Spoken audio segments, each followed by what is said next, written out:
छत्रपती शिवाजी महाराजांची ही जी मूर्ती आहे तशीची तशीच ती मूर्ती आता राम सुतार आणि ह्यांच्या जी कंपनी आहे त्यांना ही दिली गेली आहे। राजकोट मालवण कोकणातलं जे एक घटना झाली त्याच्यानंतर नवीन पूर्ण जी प्रतिमा आहे ती उभं करण्याचं काम राम सुतार यांच्या कंपनीला दिलं गेलं आहे।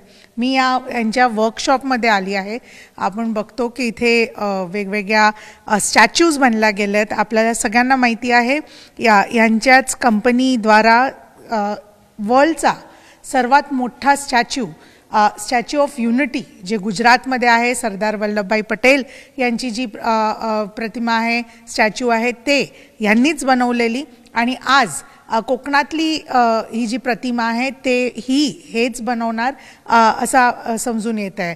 आपण डायरेक्टली जाऊया आणि राम सुतार सर आणि अनिल सुतार सर यांच्याशी बोलूया। सर्वात पहिले राम सुतार सरांशी बोलूया की सर, आज ही जी प्रतिमा तुम्ही एक आयडिया दोघांनी मिळून जी केली आहे, काय नेमकं आहे, काय बोलणार या स्टॅच्यूबद्दल? या शिवाजी महाराजांची इतकं पोज आहे, त्याचं फोर्स, हाताचं तलवार, ते डोळ्यावर जे एक्सप्रेशन, उभं राहण्याची पोज वगैरे, ही ती शक्ती आहे की पाहून शत्रू फिरून येऊ शकणार नाही, पळून जाणार, अशा तऱ्हेची ही पोज आहे। म्हणजे खरोखर शिवाजी महाराज काय या कळतं की काय हो। Thank you so much sir. खरंच ही प्रतिमा बघून ही जी पोज आहे ती खूपच दमदार पोज आहे असं समजून येतं।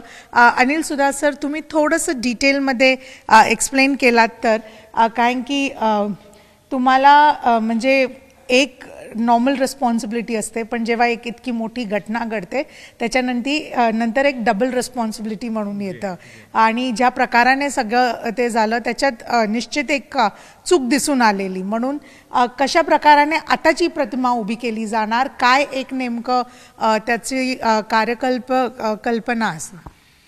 असं आहे की मागचा जो पुतळा पडला त्याच्यामध्ये काय होतं की ते स्ट्रक्चर खूप वीक होतं। साधारण लोकल जे लोखंड असतं ते वापरलं गेलं आणि म्हणून त्याच्यामध्ये काही जास्त म्हणजे फोर्स नव्हता आणि त्याच्यामध्ये स्ट्रेंथ नव्हती। तर वादळाच्या आणि खूप हवा जी चालली त्याच्यामुळे त्याच्यावर स्ट्रेसेस आले आणि ती मूर्ती पडून गेली। पण याच्यामध्ये खरं आम्ही जे आता करतोय ते IIT कडून अप्रूव्ड आमचे याच्यातलं स्ट्रक्चर आम्ही वर्कआउट केलेलं आहे। IITनी अप्रूव्ह केलेल्या हिशोबाने आम्ही त्याच्यात लोखंड वापरतोय।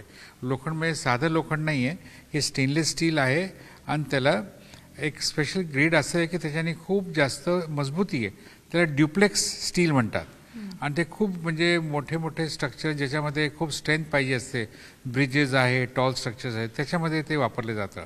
आणि शिवाय जे ब्रॉन्झ जे आपण वापरतोय ते C903 वापरतो, ज्याच्यामध्ये 88% कॉपर असतं, 8% टिन असतं आणि 4% झिंक असतं आणि हेच ब्रॉन्झ स्टॅच्यू ऑफ युनिटीमध्ये सुद्धा वापरले गेले। तर याचे म्हणजे जास्त जोरात हवा जरी असली तर हे खूप स्ट्रॉंग मेटल आहे आणि तसंच स्ट्रॉंग स्टील पण आहे याच्यामध्ये। तर त्याच्यामुळे म्हणजे समुद्रकाठी असल्यामुळे त्याला भरपूर चांगलं स्ट्रेंथ दिली गेली आहे। सर, मी याच प्रश्नावर येणार होते। Statue of unity world tallest आहे आणि मोठं हे आहे, पण तिकडची जी एक एन्व्हायरमेंट कंडिशन्स, क्लायमॅटिक कंडिशन्स आणि कोकणातली जे क्लायमॅटिक कंडिशन्स आहेत ते खूप डिफरंट आहेत। तर त्याला लक्षात घेऊन जे आहे आताची प्रतिमा बनणार आहे, म्हणजे आताचा जो पुतळा आहे तो बनणार आहे? हो, IIT मुंबईनीच अप्रूव्ह केलं आहे, कारण त्यांना माहिती आहे सगळं विंड लोड्स कसे असतात, अर्थक्वेक झोन आहे नाही आहे, कितीपर्यंत करायचं, तर सगळे ॲस्पेक्ट्स लक्षात ठेवून हे सगळं IITनी अप्रूव्ह केलेलं आहे। सर, थोडंसं मूर्ती आम्हाला एक्सप्लेन करणार की काय एक्झॅक्टली? मूर्ती म्हणजे अशी बनवली आहे, मी तिथे साईटवर गेलो होतो, तिथे खूप खडक आहेत, असे दगड आहेत। तर मी इमॅजिन केलं की शिवाजी महाराज इथे जर असते तर ते दगडावर उंचावर होऊन त्यांनी सगळ्यांना ललकारलं असतं की आपले माळवांनो चला आपण यांना शत्रूला पळूया। तर तसं मी दगड खाली दाखवलं आहे आणि दगडावर मग आपण शिवाजी महाराजांना उभं केलं एकदम फोर्सफुली की त्यांचे पाय जे आहे ते बरोबर ठिकाणी आहेत, त्याचं सगळं बॅलन्स जो आहे त्याचं स्ट्रक्चर ते एकदम योग्य प्रमाणे लक्षात ठेवून आम्ही हे बनवलेलं आहे। आणि याच्यामध्ये एक विशेष म्हणजे काय आहे, त्या साईडला बघायला एक शॉल आहे, जशी ही शॉल इकडे तिकडे शॉल खालपर्यंत आणलेली आहे, या तिकडे. तर हा एक तिसरा सपोर्ट आहे त्याला, म्हणजे हे 2 पॉइंट सपोर्ट आहेत जमिनीवर, पण हा एक सपोर्ट आहे, म्हणजे थ्री लेग्स आहे त्याला. आणि ट्रायपॉड नेहमी एक खूप स्टेबल स्ट्रक्चर मानले जातं. त्रिकोण समजा आपण ठेवला तो कधी पडणार नाही कुठेच, त्या दृष्टीने ह्या थर्ड सपोर्ट घेतलेला आहे. आणि याच्यामध्ये सगळं लोखंड जे स्टील आहे ते तिथपर्यंत पूर्ण जाईल. आणि याच्यामध्ये पण एक विशेष स्टील तेच पण असा बॉक्स बनवला आहे ज्याच्याने हवेने याच्यावर काही फरक नाही पडणार. सर तुम्ही तेव्हा पाहणीसाठी पण गेलेला, रामसर पण गेलेलात, तर नेमकं म्हणजे त्या सगळ्या गोष्टींना लक्षात घेऊन आता ते प्रिकॉशन्स घेतले जातील आणि त्याला आम्ही प्रत्येक मूर्तीमध्ये हे सगळं स्ट्रक्चर इंजिनिअरच्या थ्रू करून IIT किंवा कुठले NIT असं सगळ्यांकडून अप्रूव्ह करूनच करतो आम्ही. सर लेंथ ब्रेथ आणि हाईट कशी काय असणार, काय वजन असेल आणि नेमकं काय एक प्लॅनिंग केली? साधारण याचं बेस जे आहे 30 फूट बाय 30 फूट आहे आणि याची उंची इथून घेऊन डोक्यापर्यंत 60 फूट आहे. तलवार त्याच्यावर उंच जाईल. जे आणि सर आता हे किती म्हणजे आता स्टार्ट झालं आहे का काम आणि कितपत संपणार, काय किती लोक याच्यावरती वर्क करतात? 6 महिने दिले तसे, पण प्रयत्न आहे की म्हणजे 19 फेब्रुवारीपर्यंत करण्याचा.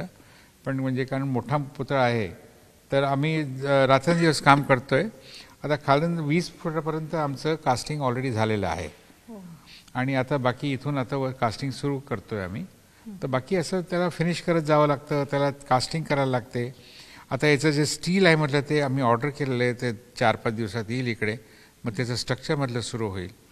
आणि साईटवर आम्ही आता मंडेपासून काम सुरू करतोय, ज्याच्यामध्ये खणकाम करणं आहे, त्याचे कॉन्क्रिटिंग करणं आहे, ते काम सुरू होणार आता. सर बरोबरच तुम्ही सांगतायत की फेब्रुवारीपर्यंत. आपण लास्ट टाइम पण बघितलेलं, थोडं हा पण प्रश्न होता की 8 महिन्यात ते कोसळलं, पण ॲट अ सेम टाईम खूप कमी टाईममध्ये जे फास्टमध्ये म्हणजे प्रेशर होतं लोकांवर म्हणून बनवायला लागलं आणि म्हणून हे सगळं झालं. तर असं काय आहे का की शॉर्ट टाईम पिरियड आहे आणि त्याला असं असतं ना की खूप घाईमध्ये केलं तरी पण योग्य नाही आहे, कारण त्याच्यामध्ये शॉर्टकट्स नको घ्यायला.